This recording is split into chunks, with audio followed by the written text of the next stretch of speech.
Before history is written, it's played.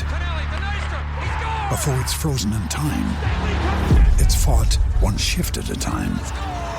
Before it's etched in silver, it's carved in ice.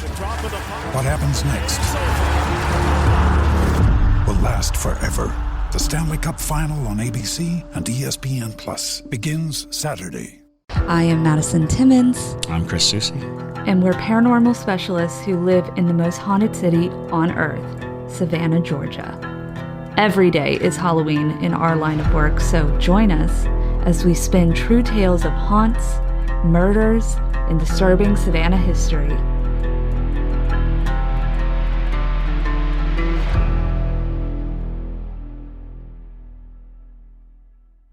I'm Madison. I'm Chris. And welcome to the most haunted city on earth.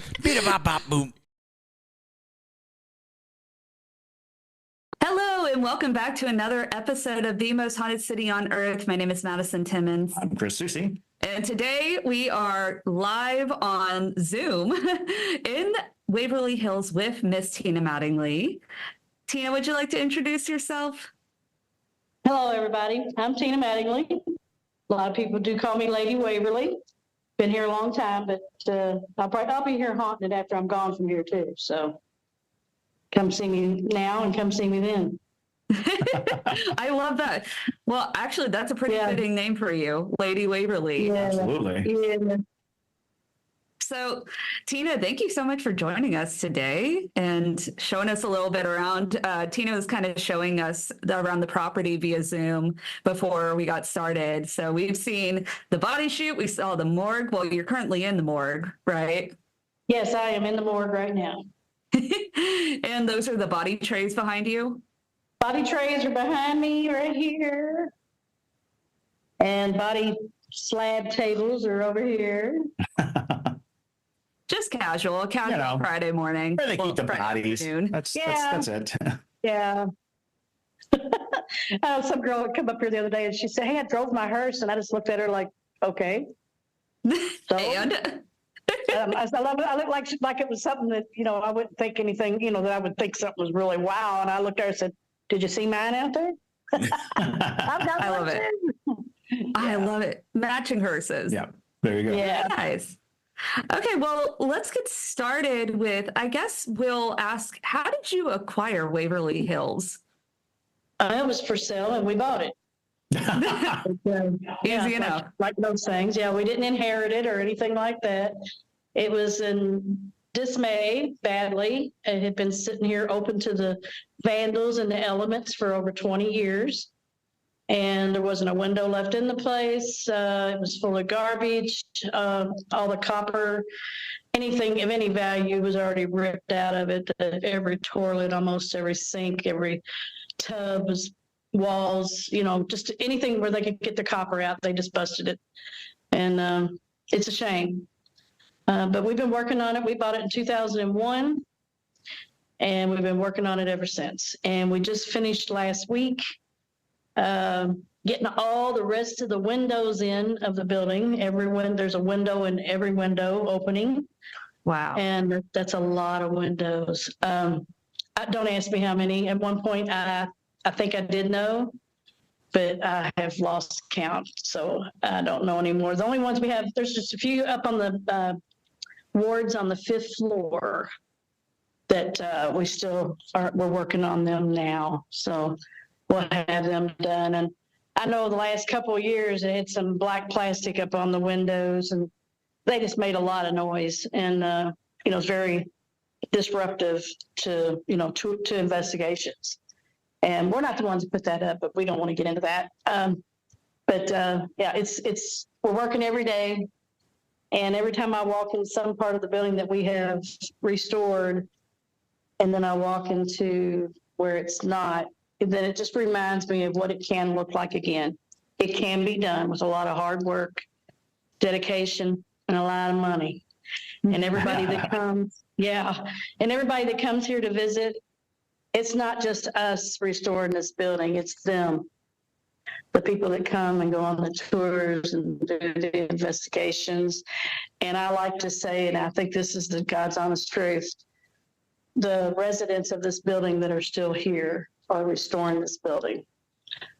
They're having people come and people keep coming, and that money's going back into the building, and Waverly's restoring itself is what it's done. So it's a beautiful big, piece of history, American history, national, international, whatever you want to call it. It needs to be here for future generations, and we're going to see that happens. Absolutely. I mean, just from when you were walking around, y'all were hard at work.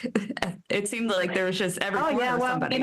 Me and my husband, Charles, when we first bought it, it was just us up here. And of course, over time, we got people to come up and join in. We didn't have the money. We spent everything we had just buying the property, and it took us a long time. But now we have workers. And me and him, he still works a lot. He's, and I do too, but we're getting older. So that really hard work that we've done the last 20 years is taking a toll on us. So we got to get other people to help, and we'll just have to pay them to do it, So we're generating jobs. Exactly. And I was going to ask, for the paranormal side of things, we talk about a lot how sometimes when there's restoration or construction being done on a property that has resident spirits, that there is often an uptick in activity. Do you think it's gotten more active since y'all started restoring it to how it used to be? Well, that's kind of a hard question for me to answer, because I hear and see things quite often, and I don't think I pay as much attention as I used to. I think you get kind of used to your surroundings, and, every now and then it gets very strong, and then sometimes you think, man, there's nothing going on here at all. But I know when we have our haunted house and we have some big events going on, and you have a lot of people coming in the building, it does tend to pick up, yes. And we've had workers that just can't handle it sometimes, and they just don't work here anymore. Some people, they just can't handle that. It scares them. But I tell people all the time, don't be afraid of the dead. Be afraid of the living. That's true. I am not afraid of the dead at all. And, but I am afraid of a lot of living people. So. That is a motto to live by. Yeah. I've learned I'll be 65 years old next month. So, I've been around the block a few times. That's fair. Yeah.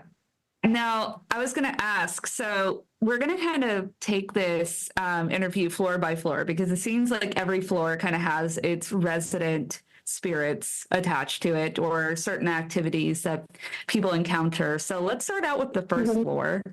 Now, the first thing that I've been dying to ask you is, I read a book, I believe it was called Waverly Hills, The History and the Hauntings.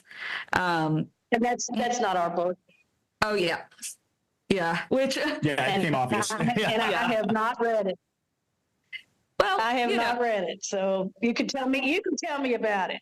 Yeah, that's fair. You're not missing out on a ton. No offense, but somebody did mention in that book that when at some point you and your husband found a homeless man and his dog with their eyes gouged out in the elevator shaft. Oh my Lord! I'm glad I did not read that book. That is not true. Okay, good. That's the first time I've heard. I do know of a homeless man. I do know of a dog, but I did not find them gouged out. That's not the story. Okay. That shows they did not speak to me. That shows they did. I can't share the story. Now, when we bought the property, of course, there was lots of things and lots of stories that we didn't even know about when we purchased the property. We found out things as we, went on. And I did not know the story about the homeless man and the dog when we purchased the property. I didn't know nothing about it. But one day I was in the building, we had some tours going on. And that's when we started, we was just doing very small tours. And there was part of the roof wall, the paraffin wall, that people had busted off. I mean, people came from sledgehammers just trying to destroy the building, but they didn't. It still stood strong. But somebody had radioed me and said, Tina, somebody's got people too close to that, that wall that you don't like people going out to.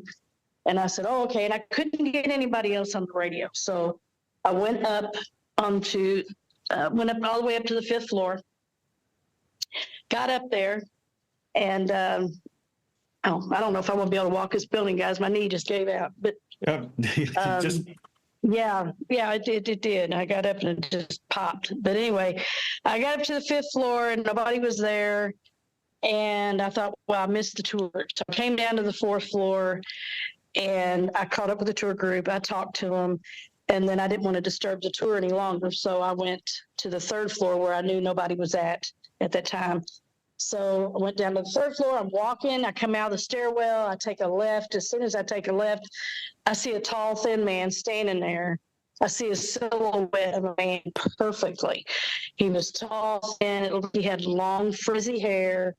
He had on a trench coat. And at first, my thoughts always go to somebody's in here it's not supposed to be, or somebody's got loose from the tour and got lost. And so all of a sudden he wasn't there. And I thought he backed into this one room, I thought.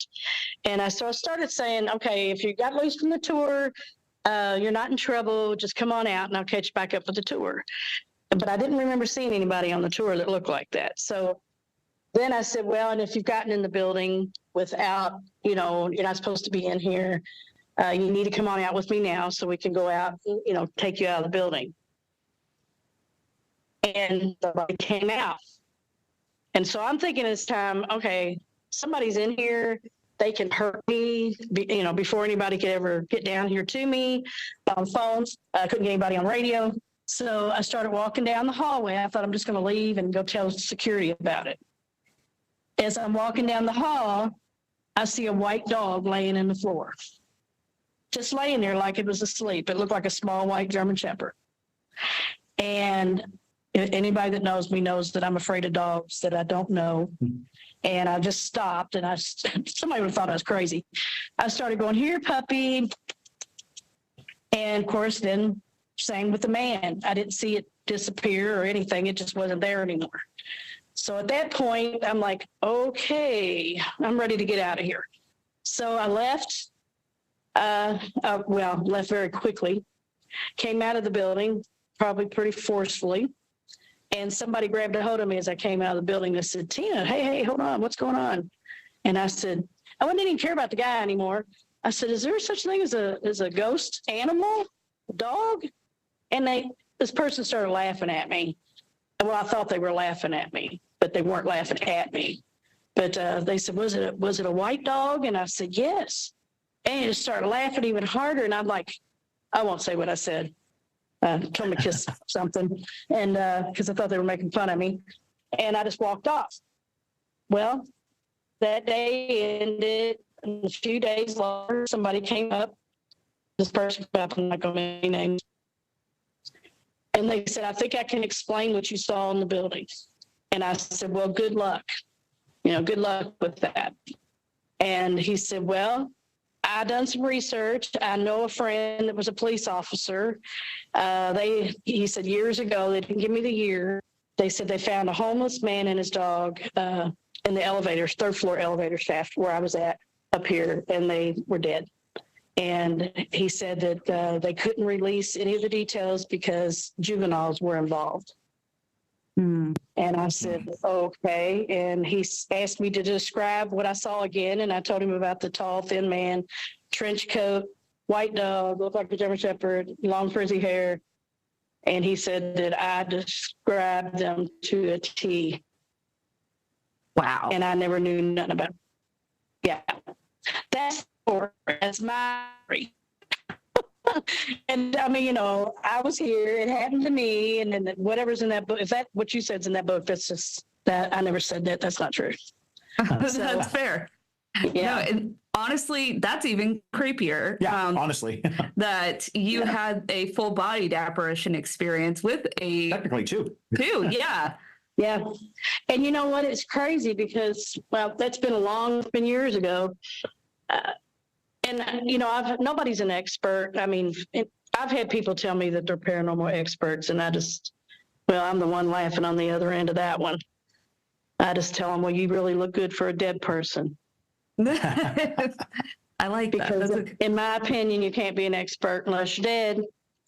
Or, a lot of people have their own experiences, their own beliefs, their own thoughts, on everything. But I'm not an expert. But when it comes to this building, been here so long, the happenings that's happened to me and a lot of other people, I do know a lot about that.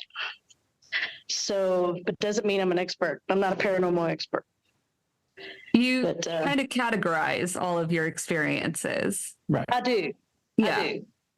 And, I don't, as soon as somebody says something, oh my God, we got this in there. And I'm going to tell you if it's moisture in your photo or what I think it is. It takes a lot for me to say that that's paranormal. I'm not one of those that everything I hear or see is going to be paranormal. And honestly, it's few and far between when you catch things, So, and over the 20-something years that I've been here, I have seen a lot, and we have captured quite a bit.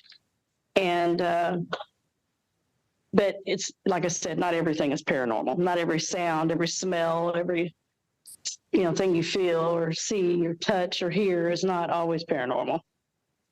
Oh, exactly. Yeah. It's getting hot here. I'm burning up. It's a nice sunny day there. So yeah, I would like to take you all on a walk, but I'm telling you, my knee went out on me just now. So that's stay comfortable. Don't. Yeah, I'm not even moving. That's okay. You don't need to move. We are good where we are. Yeah. That is a creepy enough background where you are. We're going to be crawling all over that building with cameras in a week. I'm in the morgue. Or a week. I'm in the morgue hallway. 5 days. Yeah. What date is it? The 24th is when we're going to be there. 24th? Okay. Mm-hmm. I knew it was somewhere. I was pretty sure when it was, but well. Do you have a favorite story of Waverly or a story that really stands out to you? The one when somebody asked me, this happened years and years and years ago, but the one that sticks out in my mind the most, and it's because that I didn't know what it was at first. I actually thought it was a real person. After it was all over, I realized that it was a spirit, and they looked at me and I looked at them. We saw each other, and it's only happened to me one time. And where is that? That was over here in the morgue wing. And I was, had some workers in here. I'm going to try and get over here and sit down. My knee is really killing me now. Yeah, I'm limping. Sorry. No, you're okay. But I don't know what I did. I got up, my knee popped on me, and that did it. Okay. I have a problem with that knee anyway. But I had some workers up here. It was when we first bought the building, and there weren't any doors on the building. They were just all boarded up. Everything was boarded up. And the workers got here before I did. And when I pulled up, they already had the boards off the morgue hallway. And the other one, the father, was over and taking measurements on the door. And I'm standing there talking to them. And as I'm talking to them, a man walked up behind the guy that was at the table saw, looked me straight in the eyes, turned, and walked down the hallway. Well, I had rules up here. You don't bring anybody to work with you unless you get it approved with us. And they had never brought anybody with them before. And when I seen this person, I said, who was that? And the guy that I was talking to at the table saw, he's scared of this place anyway. He just starts looking around, everybody, who, what, where, what? I said, well, there was a man that just walked up behind you. Did you all bring somebody with you to work today? And he said, well, yeah, his dad. And I said, well, no, I see him. And I said, okay, somebody's in the building. Somebody's in here. So I ran past him, ran down the hallway. Well, each hallway has doors, and we had them locked. And I came to 2 double locked doors, and there was nowhere this person could have went. know where this person could have got in. And I just stood there and I said, oh my God. And then I realized there was nobody here. And I mean, I seen this person. He looked at me and I looked at him. And if I had a picture of him, I would know who he was. That's how clear I saw him. And he was probably about maybe 40-ish. I saw from like the guy that I was talking to was tall, so I only saw part of this apparition behind him. And he had on a plaid shirt. He had on a ball cap, but didn't have any writing or anything on it. And he had on glasses. And I stood there and I thought, was there something different? I mean, then I started running through my mind. And I thought I should have heard him because there's a lot of debris in that hallway at that time. And I'm like, I should have heard him walking on all that, but I never heard anything. All it is, he looked at me and I looked at him and he turned and walked down the hall. And I have not seen him since. Never found anybody up here. And I don't know who he was. But that's the most amazing thing, I think, because we looked at each other. We looked into each other's, our souls kind of just met there for a second. And then he just took and walked away. That was it. So to me, that's amazing that we actually, you go places, you hear things, you see things, you're not sure if they see you, but I know that we saw each other. So to me, that's just amazing that veil was that thin for just a second there, that we saw each other. Now, was this kind of soon after you purchased the property, or? Yeah, it was. Yeah, because we didn't even have any doors up yet. The guys were here to put doors up on the openings of the dock and stuff out here. And, it wasn't long. The place was still a mess. It wasn't all cleaned up. Like I said, there was still a lot of debris in the hallways. And when I ran it through my mind, I should have heard anybody walk up that hallway. And when I sat and thought about it, I didn't hear anything. So to me, it was a spirit. And because I never found anybody, there was nowhere he could have went, nowhere he could have came from. They didn't bring him with them. And I didn't hear him. And when I, trickle down all that and think about everything, and that's when I came to my conclusion that it was a spirit. It was not a real alive person. So to me, that's the most amazing thing since I've been here that I've seen. Wow. And I don't think there's going to be anything much else that can top that. I've heard and seen lots of things, but I've never had, where I felt like we looked at a spirit, we looked at each other at the exact same time. And to me, I don't know too many people that can say that. Right. Nobody else has ever told me that. It's very rare for spirits to actually acknowledge people back. Yeah. It's just as rare for them to see us as it is for us to see them. Mm-hmm. A part of me Exactly. It's like I think all the time when I'm in here, like if we see something, I mean, they don't even know that we see them. And vice versa. They could be some spirit in here right now that sees me, but I don't see them. Exactly. And like I said, that to me at the exact same time, and we pretty much, without saying anything, we acknowledged each other just by looking at each other. And I mean, to me, they don't have a physical body being anymore. So to me, it was like our souls connected, because I can't connect with their real eyes anymore, They don't have a body. So, exactly. Yeah. So to me, it was just, I will never be able to explain that. And I could just keep going on all day about it, because any things that I can't explain, I just rattle on. So, yeah. It's understandable. Yeah. A part of me wondered if it was kind of a fresh spirit, if you will. Oh, sure. Someone who passed recently or who had come through while it was derelict and maybe died recently after. I don't know. Maybe, when I ran through his clothing, it could have been anything that anybody could wear, now too. But, because I kept thinking, Did it look really different? It was faded. His clothes looked faded or fuzzy. You know what I'm saying? I mean, they weren't bright, and he wasn't bright. And like I said, after it was all over with, I realized he did look different, but I didn't realize it at the time. He was kind of, it's hard to say. I mean, I could see it in my mind, but kind of like he was clear to me, that I could see him very clearly, but he was like a real soft light to him. Am I saying this? I can't really explain it. No, I completely understand what you're saying.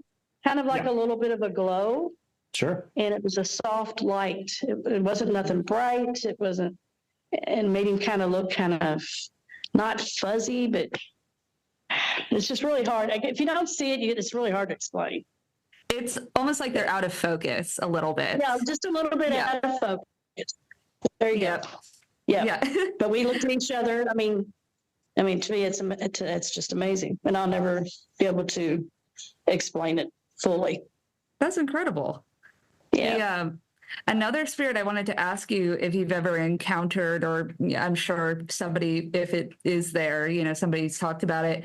I've read multiple stories of people encountering a spirit of a woman, an elderly woman who has chains and is bleeding on her wrist down on the first floor. No, I've never encountered that, and I've heard that story.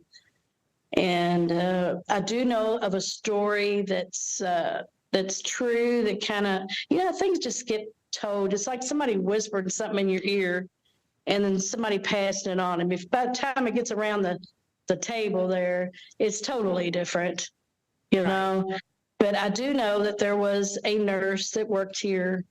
I don't know her name, and I wouldn't tell you if I did. I don't throw out their names out there because they probably still have family somewhere, and I don't disrespect people. But she supposedly worked in the lab, and she was supposed to get married to her fiance, or somebody broke off the engagement with her or something. She got very upset, and I heard that she actually did slit her wrist up here, and that they did wrap her wrist, and that they did save her. But she ran out the front door screaming. And that's the story I got from some people that used to work here a long time ago. And but she made it. She lived. So I think that's where that story's come from. I have never seen a spirit come out the front door wrapped in chains and bleeding. No, I have not. Right. And people, I don't know what it is about people who want to just, I don't know, embellish and make things horrible. And, I don't quite understand that. I tell people all the time, I don't think there's anything here bad. I do think there may be some spirits that are unsettled, but I don't think they're evil. I don't think they're demonic or anything like that. And I know we're all adults here, so I'll just say what I normally say. There is a spirit here in the lobby. It's a male figure. I have ran and had dealings with this before, with this spirit. I haven't seen it. I have heard it on many occasions. It gets very loud. And if you get recordings, and it's crazy because everybody that comes here gets the same thing out of him. And so I tell people, I think it's maybe if you're an asshole in life, maybe you're an asshole in death. Yes. Makes sense. So I think this spirit's an asshole, and he doesn't have respect for women. He calls women nasty names. I won't tell you the names. We'll just see if you get it when you get here. And I'll write them down for you, and I'll hand it to you. But, there's some pretty nasty names. I think you could probably think of some pretty nasty names that women don't like. And he's very good at using those. So I think it's maybe because back in, this is just my opinion, maybe back in the day, women were to be seen and not heard. But woman in some type of authority A lot of men back then didn't like it. And I think he's one of those. Mhm. And I just think like I said, I think he's ran me out of there a few times, but he can't do it anymore, and he knows it. Good. Well, good. I tell him, I'm like, when it gets really loud, a lot of banging, and I've got a lot of recordings when I've been in there. One time, me and some friends went in there. We run a haunted house every year for Halloween. That's one of our biggest fundraisers for the building. And I had been working the night before in a ticket booth it's in the old ambulance entrance that we had made in the front lobby area. And a couple of the guys said that they would come in and help me clean it up because I had been in there by myself. And I got busy. And I tore that place up. It was a mess. And so we had to open that night. So they said, "Oh, Tina, we'll go in and we'll help you clean it up." And I'm like, "Oh gosh, thank you." So we go in there and one of my friends says, "Hey, can I take my recorder in there while we're cleaning up?" And I said, "I don't care." So he brought it in, and I had an old antique table that my great-great-grandfather made sitting in the lobby. And he set it was all the way on the other side of the room. And it's a really big room. He set the recorder on the table. I came over to the ticket area, cleaning it up. It's over there recording the whole time. And I'm sweeping and I'm telling the guys, I'm like, "Gosh, guys," I said, "it's really dusty in here. Hold your breath, whatever." Well, when we get done cleaning, the guy takes his recorder and he's listening to it. And you hear me say, "Hey guys, it's really dusty in here, hold your breath, and right in that recorder that was all the way across the room. And I said, in the recording, I had said, one of the guys had said, "Yeah, we might get tuberculosis." He was just being silly. And in the recording, you hear us say all that. And then you hear a male voice say, "Yeah, yeah, yeah," 3 times. And there was 3 of us in that room. And we just looked at each other. And one of the guys went, "Oh, hell no." And one of them started screaming, "Does that mean we're going to get tuberculosis?" And I said, "No, it doesn't." I said, "It's just somebody messing with us." So anyway, that's some of the things that can happen in the lobby. And, yeah, it's kind of funny. A lot of people get scared out of there. I've been in there working, like I said, for the haunt. I've been in there at night, 3, 4, 5 o'clock in the morning, all by myself, decorating and doing things. And the banging starts, and it's loud. And it's like somebody's just, pounding on walls or something. And one night I was in there and it started that. And like somebody was throwing stuff across the room, and there was nobody in there but me. And I felt like that was one night. I said, "You know what? I'm tired. You want it? You got it." So I just left. But I won't leave it. I won't leave anymore if I don't want to. Well, it's your building. That's a lot. That's my worker going on back here. So yeah, I won't let them scare me out anymore. Now, I first got here, some of it was pretty strong, and I didn't know how to handle it. And I can't tell people how to do this. I have no idea how to tell you. It has to come natural to you. I don't let them in. A lot of people let them in, and I've seen it. I've seen things get in people. I've seen people's eyes turn black. I've seen people drop to the floor. And for some reason or another, I don't know how I do it, but I have how not to let them in. And I tell people all the time, you have to be careful what you think and what you say. I had another example. When we first got up here, we had a 5th-wheel trailer sitting up here to go to. We had one pole that had electricity on it. We had an extension cord going to that trailer, and it was just somewhere. There was hardly no electric. There was no electric. We bought it. We got one pole put up, and no water or anything. But we had this trailer just to go to rest, when we got tired. And one day I went in this trailer. We got rid of the trailer. I don't know if it was the trailer or something up here, but it wasn't good. I didn't like it. I went in the trailer to lay down. And I was laying on my left side. I had a little Yorkie at the time, Princess. She was with me for 17 years. But I was laying on my left side, and I heard this snapping, popping, cracking noise. And it was coming from behind me. And I rode over and I looked and I saw this big ball of light and it had electrical arms shooting off of it. And I tell you what, it scared the hell out of me. And I went to get up out of that bed to get out, and something knocked me back down on that bed. And I mean, I could not move. And whatever it was had a hold of me. And I remember thinking in my mind, what are you? What do you want? And, you know, I mean, I couldn't move. And I think that's what happens. I think a lot of times people think things and it leaves yourself open to all this. And I fought so hard. This sounds crazy. I fought so hard to get out of there that all of a sudden, and nobody would understand this unless this has happened to them, but all of a sudden I was out of that trailer, but I didn't have my dog. It was so bright outside that you couldn't stand the bright light. And I stood there and everything, there was no sound, but I was standing outside. And I thought, oh my God, where am I? I mean, it was like I didn't know where I was. I was still inside. My physical body was still inside that trailer. I had fought so hard to get away from whatever it was that I think I left my body for a minute. And I don't know how I got back in it, but all of a sudden I was back inside the trailer. Wow. And after that, I could get up and I went out and that's it. I'm never going in that trailer ever again. I'm done. And then we had some guys that came up, was doing security. They started staying in it and things was happening to them too. So I'm like, you know, let's get rid of it. Let's just get rid of it because it didn't feel comfortable. You know, it was just something not right.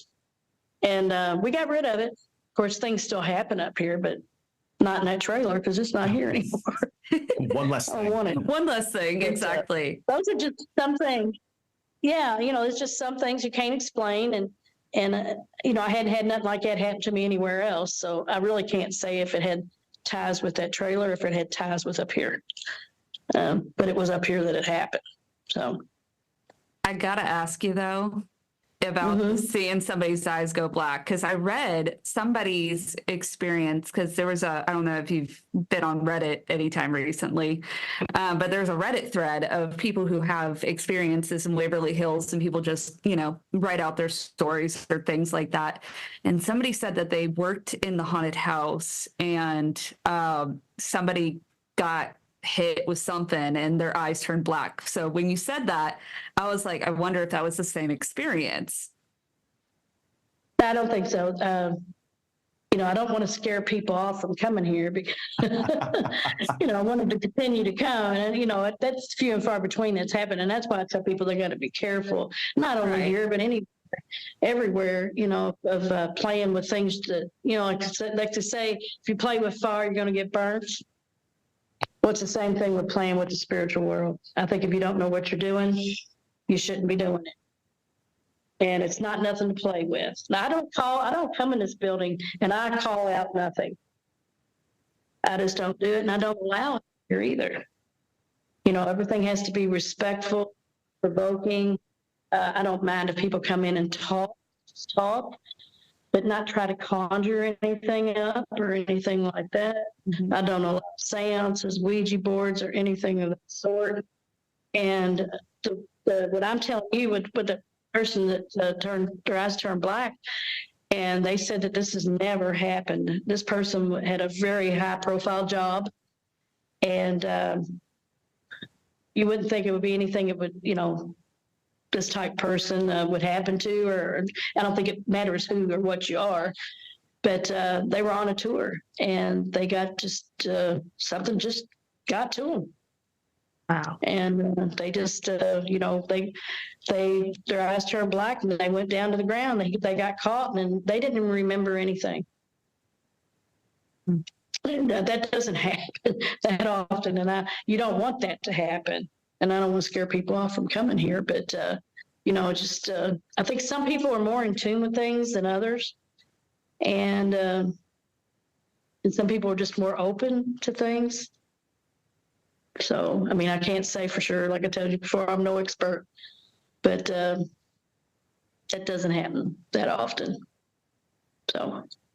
Well, that's the interesting thing. And don't worry about our listeners. Our listeners, if anything, that'll make them want to go more. But I don't want people to think it's something evil because I can't say that it is, Sure. So, I mean, nothing. My opinion on things that are evil, if there was something evil here, somebody would have gotten hurt by now. And nobody gets hurt. If you get hurt, you got hurt running. You hurt yourself, because you got scared and took off and done something silly. But I've never seen anything, nothing evil. I don't believe that there's anything like that here. So Sure. Well, people like to dream. They like to, I don't know why people want to go there. You know what I'm saying? It's like they want that to be, but then if something was to happen, would be when they wouldn't want it anymore. exactly. And I don't want that. So Now, on the second floor, we also found an entity that somebody referred to as the creeper. Are you familiar with the creeper? Okay. I am. And it's not only the second floor, that can be anywhere. Comforting. Excellent. Yeah. Yeah.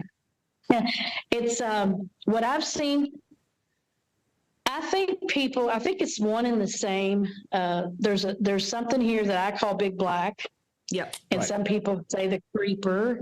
I think it's kind of one and the same to me. It may not be, but to me, I think it is. I've seen it. I've been in it. And I can tell you another really awesome story that happened to me. I came in here with a friend of mine. He was up here helping do security. He's a big guy. And we were actually on the second floor when this happened. And we saw, it was at daytime. It was right before dusk. And we looked down the hallway, like I had you all up there a little while ago with that shot of the hallway. Mm-hmm. But we were looking down the hallway, something caught our attention. And we noticed the hallway was turned black and it was moving forward toward us. But it wasn't dark outside yet. It was just like coming very slowly. It was like coming. And all of a sudden, I couldn't see anything. It was black. And I don't know how long it lasted. When I talked to this person afterwards, they told me that I was totally gone. But anyway, it was just total darkness. Well, then all of a sudden, I can see this person that was standing next to me. And he said, "You didn't hear me, did you?" And I said, "I'm sorry. Did you say something?" Because he was standing right next to me. And he said, "Tina, you were gone. You were in total blackness. I couldn't see you. I couldn't find you." And I said, "Yeah, it got really dark." He said, "But I wasn't in the darkness. You were." And I said, "Oh." He said, "Did you not hear me? I kept yelling for you." And I said, "Well, no, I'm sorry. I didn't hear you." If he hadn't been with me when this happened, I wouldn't have known what happened. I still really don't know what happened, but I wouldn't have known that I couldn't hear while I was in there. And he was standing right next to me. And he said, "I kept calling your name." He said, "Finally, I said, get away from her and leave her alone." And he said, "Then you were here." Interesting. And I said, Very interesting. Well, I thought I was here the whole time. But I thought I was just in darkness. And now when he said to me, I don't really know where I was at. He said it was like I was just gone. But wherever I was at, it was just dark and quiet. Hmm. I mean, you couldn't hear nothing. You couldn't see anything. But I wasn't afraid. I didn't feel fear. And so I don't know what that is. I call that big black. But I've seen things come from the floor and go up the walls. I've seen them go across the ceiling. I've seen shadows grow really big, tall. And that's what I think some people call the creeper, because it'll be like on the floor and then it'll kind of creep up, go up the walls. And I don't know, in my opinion, that they're one and the same, but I could be wrong. No, it would make If sense. anybody's got their opinion. Yeah, if anybody's got an opinion on that, let me know. But Well, yeah, spirits oftentimes can only form as much as they are available at the time, Right. dependent on who is interacting with them. So there are some Right. people who catch just traces of them, Right. even though they may be Right. massive and and very involved. And some people, just have the innate ability to give the spirit its full spectrum. Because the description you're giving is fascinating because it sounds like you've got a moving vortex, a believe being that. can actually sort of take you almost like an astral projection, take you out of the physical world by enveloping you.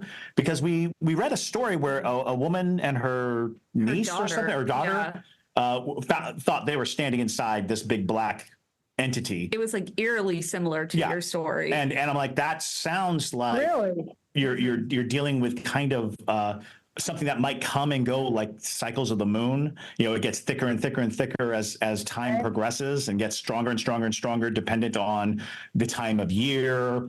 Things like that can have huge effects on it. So it's really interesting. I'm looking forward to kind of like experimenting with the types of energies, because it's also possible that, and we talk about this a lot on our show, is that sometimes spirits, humans, kind of lose their form. You can't see them quite as well. Their details disappear and they turn into shadows. And when they turn into shadows, it's possible that if you have enough shadow people, they might find comfort in one another and become a larger force. So you might be dealing with a crowd of these shadow figures who create kind of this. Yeah. I knew a person who was doing research on selling your soul to the devil. And one of the stories that kept coming up was that when people tried to court the devil, big plumes of fog would appear, and they would get lost in the fog. And the theory was the fog was actually spirits trying to protect and hide the person from the devil, because the devil couldn't see through the fog. And so there's something very similar of the idea of you being hidden inside this cloud of the shadow, that maybe they were just kind of like they took you as one of their own and was trying to protect you, trying to hide you from something. Well, I think they do, because everybody up here, like I told you, a lot of them call me Lady Waverly, but some lady painted a picture and she named it Lady Waverly, and it looked like me. It was like floating outside, even though it was a naked photo, but she just, it's not nasty looking, you know what I'm saying? Artistic, correct. And she's like, she's floating outside the building, and she says that I am the building's protector. I believe that. And I do. I believe that the spirits would think that too. I protect this building with everything. Yeah. So, and then there was another time up on the fourth floor by the OR, the room right next to it. When you come here, maybe y'all can check that out too. This happened one night. My husband had bought me a night vision goggle, and I was just going around playing with it, looking at everything. And we got up on the fourth floor, and I looked into it, and the room next to the OR, which was just a restroom, shower room area, when I would put the goggle on, it turned black, and it was like sparkles of waterfalls, of a waterfall in front of that doorway. And I was like, I'd take the goggle away, and then I'd put, all I see was it was dark. And then I would put it back on, and I would see all these sparkles. It looked just like a waterfall. And I'm just like, what is this? And I thought maybe this was some type of a portal or something. I wasn't sure what it was. Interesting. But I could look at it with the night vision and see that. And I've taken the night vision outside before. A lot of people don't do this. And this has been years ago. Me and one of the security guards was outside playing with the night vision again. And we were looking at the building, and we looked up at the building, and the back of the building has all these openings. It never had windows. It was a breezeway where they got fresh air, and it had just big open windows with just copper screens in it. And we would put the goggle on and look up there, and I was looking, and all of a sudden I didn't say a word, and I looked at the guy that was with me. I said, look through this goggle and tell me what you see when you look at the building. I wanted to see if he's seen the same thing I did. He takes the goggle, puts it up to his eye, and then he threw it down. And he said, oh my God. I said, what'd you see? He said, there's people in all those windows. I said, that's what I saw. And I got the goggle, picked it back up, and you'd look up in those openings, and there were just, I don't know how many people, but you could just see their heads. Some of them were short, some of them were tall, some of them looked like little kids. And when you'd look up at there through that night vision, but then when you'd look down, you wouldn't see anything but darkness. But there was nobody in the building. Oof. And it was in several of the windows. That's so exciting to hear because Chris just recently got what's the ink called? What? Oh, the Dyson? Dyson. It's what they originally made night vision goggles with, and then for a long period of time it wasn't allowed anymore because it caused hallucinations. So they say hallucinations. Mm-hmm. People say that they would see. Well, maybe they weren't. Maybe they really weren't hallucinations. Maybe it was real and people just thought it was hallucinations. Exactly. Oh, absolutely. And it would be very interesting to look through the windows. Yeah, we're definitely you have to going go to do outside in the dark. And I mean, see, when we first got the place and we got all this, like I said, there was no electricity up here. We were up here on a hill in the middle of nowhere. There was no neighborhoods around us. And it was just total, I mean, you couldn't see your hand in front of your face when it got dark out. And that's how dark it was. Now we have security lights and cameras and all kinds of electricity. So hopefully, I mean, I can't turn all that off, but no, hopefully you'll still be able to see all that. It'll be enough. Just being out at night. And those goggles do not work in the dark. So we would need a little light. You have to have a little light for them to work, right? Right. Yes. Okay. Yeah. Okay. That's cool. Yeah, we're excited. That's super exciting. Yeah. And then moving on to the third floor, everybody's favorite ghost, Timmy. Everybody loves blowing all this out of the water, aren't I? I'm blowing everything out of the water. Timmy, this is what I tell people about Timmy. I do think there are children spirits here. I have heard them and I've seen them. But I tell people, don't make a mistake. Timmy might have been here when somebody came here and they got an EVP with that name in it. But don't make that mistake. Timmy, I don't think he may still be here. He may not. I think there are other children here. Don't hurt somebody's feelings. Don't ask just for Timmy. That is very fair. Mm-hmm. Well, and it's interesting because I think that people naturally assume that the only children on property were children suffering from tuberculosis, but children of the parents who had tuberculosis were being cared for there. You know, that's a part of that whole system was, well, they can't be at home alone. So while their parents were being treated, their children just living in the space. And they had places for them to stay. They couldn't see their parents. Right, exactly. They had to be isolated, but still, they had a school and everything for them. Yeah. And I think that has a lot of that, what we would call residual hauntings, the idea of there being such a peculiar time, like those kids' lives, that is a weird upheaval, because that is not normal for children to be brought into an institutional hospital just to live, not because they're being treated, not because they're sick, but because their parents have a highly contagious disease that they're unable to care for their own children. Yeah. And a lot of times when those parents didn't live, those children ended up in the orphanages. Exactly. I've met several of them that, over the years, and they still are like angry. I was going to say, which is enough to leave an imprint. And we talk about this sometimes in our show, that you don't have to be dead to haunt a place. If you had some huge emotional output somewhere, that emotion can remain and can resonate. And some people may pick up on it. They may pick up on the fact that someone grieved terribly right here. And that person could still be alive, running around, but actively haunting a place. That emotion was so strong that it stuck. Yes. Yeah. And see, I think that just hits on something that kind of one of my beliefs up here. I tell people all the time, people think that, well, everybody's got their own beliefs. Like I said, they got their own religion and everything else, but, and I've got mine, you've got yours. But there was a lot of hopes and prayers that went out of this place. People coming here, and the emotions were so strong and so high. And then when you saying that, that's just one of the things that I think of all the time, that that's stuff that just doesn't go away. And that's what I tell people.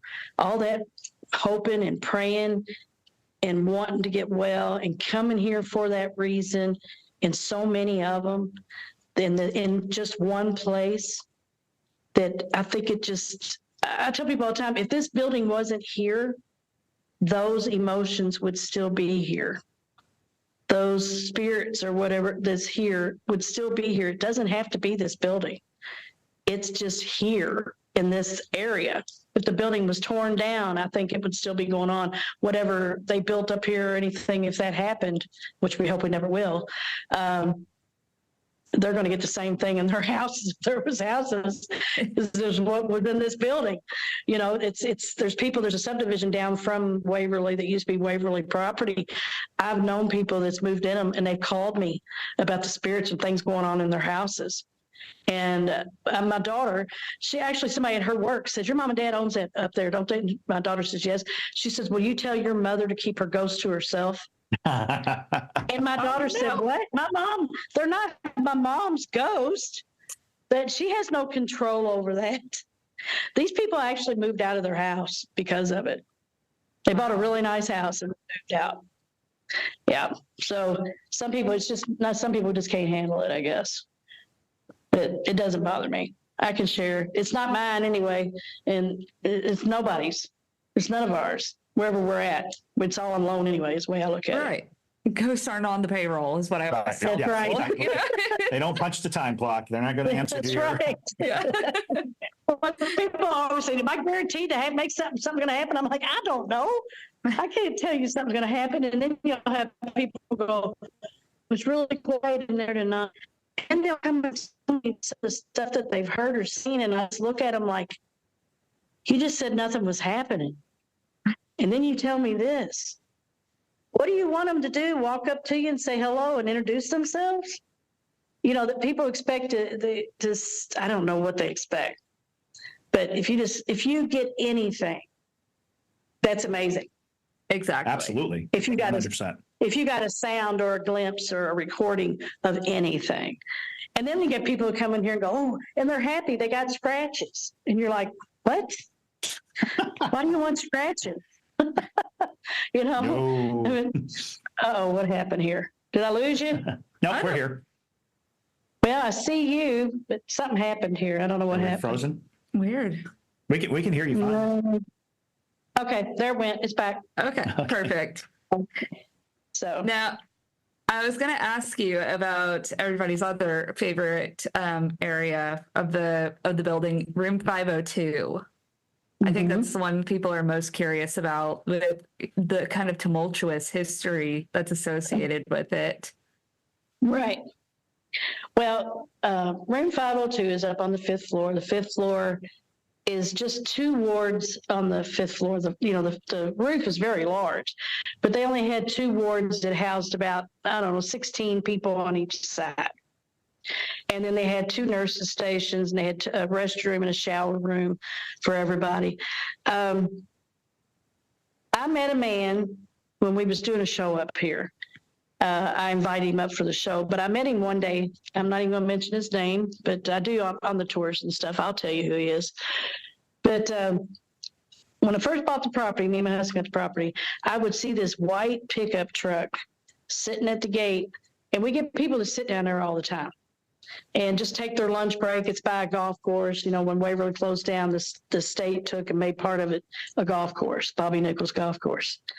They just got a plug. There you go. You're welcome. Anyway, I would see this truck here several times, and finally this one day I pull up, and it was an elderly man, and I just kind of looked over at him, and he looked at me, and we caught eye contact, and I just nodded at him, and I went to open the gate up, and then he says, excuse me, ma'am. And I said, yes, sir. He said, are you going up that OTB hospital? And I said, yes, sir, I am. And he said, what do you got to do with that place? And I didn't even want to tell him that I owned it because I thought I'm going to be down here all day. I got to get up there, but I couldn't be rude. And I looked at him and I said, well, I own it, sir. And he just started begging me, please don't tear it down, please. And I said, well, sir, me and my husband bought the property to try and save the building. And he was just thanking me. Oh, thank you, thank you, thank you. He said, that I grew up there. He said, that was my playground. And I said, what? He said, yeah, my dad and 3 of my uncles worked up there. And where this golf course is, we used to have a log cabin down here. We lived here. And I said, oh, my God, really? And so we stood there for a minute and talked. And, well, I asked him, I said, would you like to ride up? And he said, oh, could I? And I said, yeah, come on. So I let him go ahead. I mean, he drove like 2 miles an hour all the way up the road. And he was in his late 80s. And we got up here, we talked. And after that, he came back a few times and he had a guy that I don't know if it was a relative of his or whatever, but he had something wrong with him. He would ask me if he could bring him up here. And I'd say, sure, and he'd come up. And well, we ended up having a show get a hold of me, and they wanted me to get a hold of somebody that, from up here. So I called him and I asked him if he would be on the show. And he said, I don't know about that. He didn't want to go on no camera or anything. And I said, well, he says, well, I'll tell you what, I'll do it if you're there with me. And I said, well, I'll be there. I said, I might not be on camera with you, but I'll be there right next to you. And he said, okay. So he comes up and, excuse me, he's talking to the people. And he told me, he said, now, if they ask me something you don't want me to say, you don't want me to answer, you just look at me and nod, and I won't answer that question. And I said, okay. He was a really nice guy. Mm-hmm. Well, anyway, they interviewed him. In the middle of all the interviewing, we took a break, and me and him were sitting out there talking at a picnic table that's out here. And I looked at him. His name was Joe, which was it's my son's name too. And I said, you know what, Joe? I said, we hear a lot of stories from up here, and we don't know what's true and what's made up. And he said, well, if I know anything, I'll tell you. And I said, well, the main thing we hear is about a nurse they found up here hanging on the 5th floor. As soon as I mentioned that, he dropped his head down and wouldn't even look up at me. And I knew it was true just by his reaction. And I said, so is that true, Joe? And he said, yes, ma'am, it is. And I said, well, what do you know about it? And he said, well, they always said, my dad always said, whatever happens on this hill stays on this hill. You're not supposed to talk about it. Mm-hmm. And I found that out from a lot of people that had been here as patients. Nobody ever talked about it after they left here. And I said, yeah, I understand that, Joe. And he said, well, I guess it's okay if I talk about it now. Because he was a kid when it happened. Right. He said that he heard his dad and his mom and his uncles talking in the cabin, and you couldn't help but hear what was going on. It wasn't a very big cabin, he said. And he said after they got done talking, they realized that the kids probably heard what they were saying. And he said, my dad walked back here and told me, whatever you hear, you don't never talk about. So, but he said, but I think it's okay now. And I said, okay, Joe. And I said, well, what do you know about it? And he said, well, he was very respectful. He said, she was a young woman that was in trouble, if you know what I mean. And I said, yes, Joe, I do know what you mean, but I just don't understand why she would do something like this. What would make her feel like it was her only option?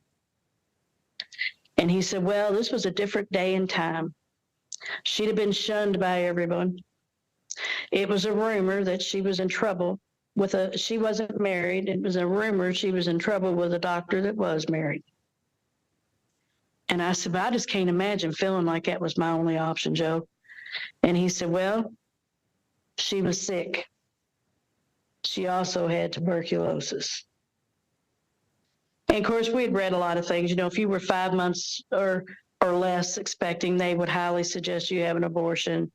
Mm-hmm. If you were further along, more likely you or the baby weren't going to make it. But And then he just looked at me and he said, I guess she just didn't see no other way out. And that was all was said about it. But he said that his dad said that when him and one of his uncles, his dad's brother, came up on the elevator to the 5th floor, when that door opened up, she was hanging in front of the elevator, which room 502 is kind of at off to the left. I think that's just because it was a rounder room with a number on it. I think she was hanging outside of it. Right. And because there's nowhere in that doorway or in that room that anything could have happened. But we do know that it's true. I believe Joe and every word he said. And to me, he verified the story for me. And we did find some records, like when Ghost Hunters was up here. They found some records of 3 nurses that passed away up here, but they all stated that they died of tuberculosis, and that's what they would have done. They wouldn't have put on that death certificate. I mean, they didn't want stuff like that to get out. They swept things under the rug. Right. I mean, nowadays, everybody wants to know all the dirtiest and nastiest stuff about everything. Back then, they tried to cover things up. They wouldn't want the building to get that kind of a reputation. So all of the nurses that did pass here all stated they died of tuberculosis. I'm pretty sure one of them was her, because she did have tuberculosis. So, right. That's the story about the nurse on the 5th floor. Wow. That's amazing that you met somebody who actually remembered it, first off. Yeah. But I think he said he was only like 9 years old or something when that happened. He was young. Yeah, he would be. Yeah. Incredible. And, it started out, it was like 4 investors went in together to buy Waverly, but then the state ended up, taking it over. And when they did, they bought the property from them and continued to let them live in their homes, their cabins that they had down there. And he said that he never got tuberculosis. He said he played up here all the time because his dad and all of his uncles were up here. He said they would even have movie night and with the patients, but they made them sit in the back of the room. They wouldn't let them go sit up there with the patients. Sure. They'd come up here and watch movies. So, wow. Yeah, he said he used to run up down the body chute all the time. The body chute originally wasn't built to take bodies down. It was built to bring materials up here to build this building. Sure. And then when they had people were dying one after another, and they were trying to keep everybody's morale up, well, they started using the body chutes so they didn't have to have hearses or anything come up here to pick up the bodies, because they were really big about, keeping everybody's morale up, to hoping that how would you feel if you saw hearses up here just constantly? Right. You'd be thinking, then the next I'm going to be in there, And I talked to people, they said that, they were really big on, it was fresh air, sunshine, rest, nutrition was the main thing up here, and to keep the morale up. But they said when they had to go take naps at certain times of the day and be in bed by a certain time at night. They said they never seen them take a body out of here. They said that they would close all the doors when everybody was taking a nap or gone to bed, and that's when they would move the dead. And they said if they got up in the morning and so-and-so wasn't there, you didn't have to ask. You knew. Mm-hmm. They would just go about their day. It was just like a normal thing. Not that it wasn't sad, but there was nothing they could do. Right. Yeah, and they were, everybody was trying to, live too, to keep their own morale up so they could go home with their families. And a lot of people did. There was more people that lived than died. But we don't have a count. And people's always ask me how many. I'm like, there's no way. We don't know. A lot of those records are lost. A lot of them they went down to the health department downtown in the 37 flood. Most of them records, they're destroyed. And, but we know that it's in the thousands, but we don't know how many.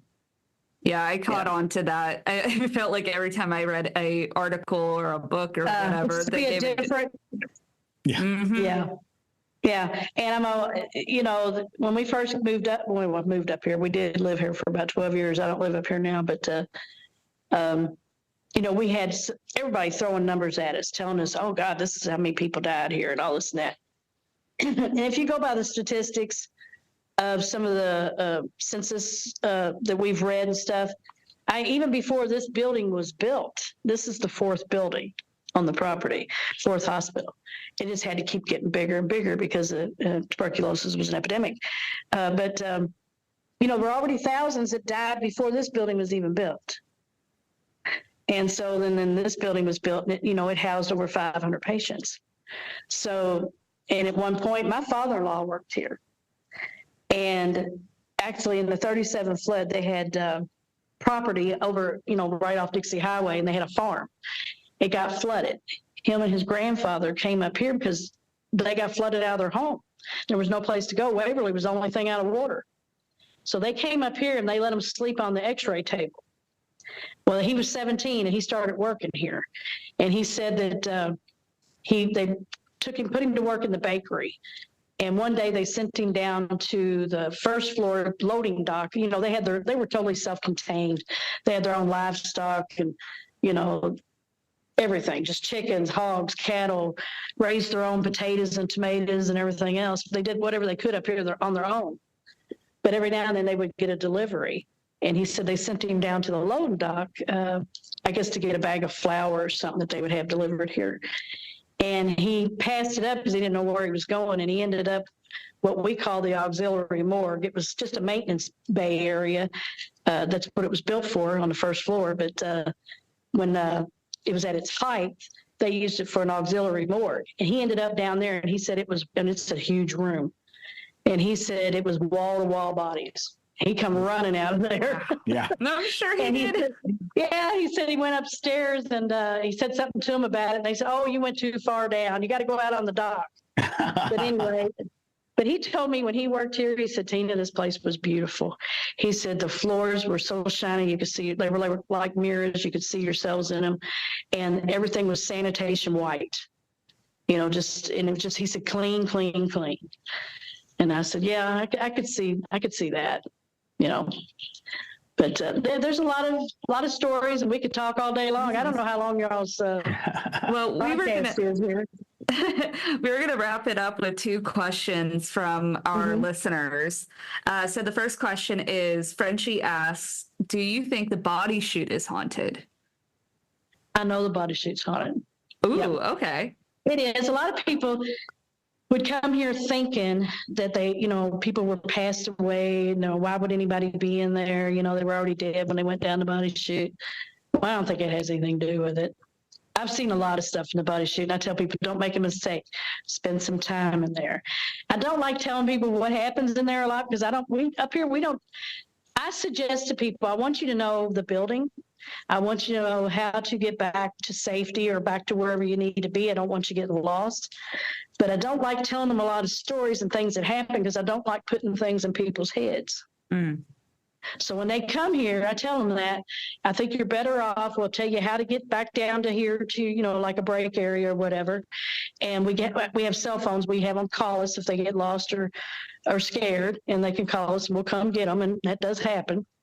But I tell them, go in on your own, go in blind to start with. See what you get. And then we'll talk about it, and, they'll usually get things that we know they're going to get, but we want to know that we didn't stick that in their head. So we usually don't tell them much when they first come in here. That's fair. Yeah. And then the second question, Kirk asked, what is your scariest experience? I think it was that one out there in that trailer. Oh, sure. That scared me. Yeah. I didn't know what it was. And I still don't really know what it was. It sounded like it was like a big ball of electricity or something. A ball of lightning, right? Yes. Yeah, there are lots of reports of balls of lightning that kind of can pass through, and people believe that it's because there's a heightened level of negative energy, and that's how you get lightning is positive electrons right. are crashing into negative, and right. People think that can happen in a location and can become very localized. As a matter of fact, I just the other day saw a video of this electric ball coming into a person's house and destroying their TV, but the way it moved was so eerie because it's just like this staticky ball of light. Yeah. And it's got like lightning coming off of it. And it looks, that's how this was. yeah. And I think because you almost immediately had what sounded like an out-of-body experience. I did. And those two things oftentimes coincide. A huge discharge of negative energy and your spirit being able to leave your body because your body operates on positive energy, and your spirit actually deals with negative. So at a heightened level of negative energy, you can actually move your spirit faster than you can move your physical body. I sure hell did. And I mean, when I figured out I was not inside with my body, I was wondering, That's crazy. I was wondering, how am I going to get back? Because I don't know how I got out. Well, usually you're not untethered, so you snap back like a rubber band. Well, I did. All of a sudden, I was just there. Right. But while I was thinking it, I was thinking, how am I? I was just confused and scared. It's terrifying. Sounds terrifying.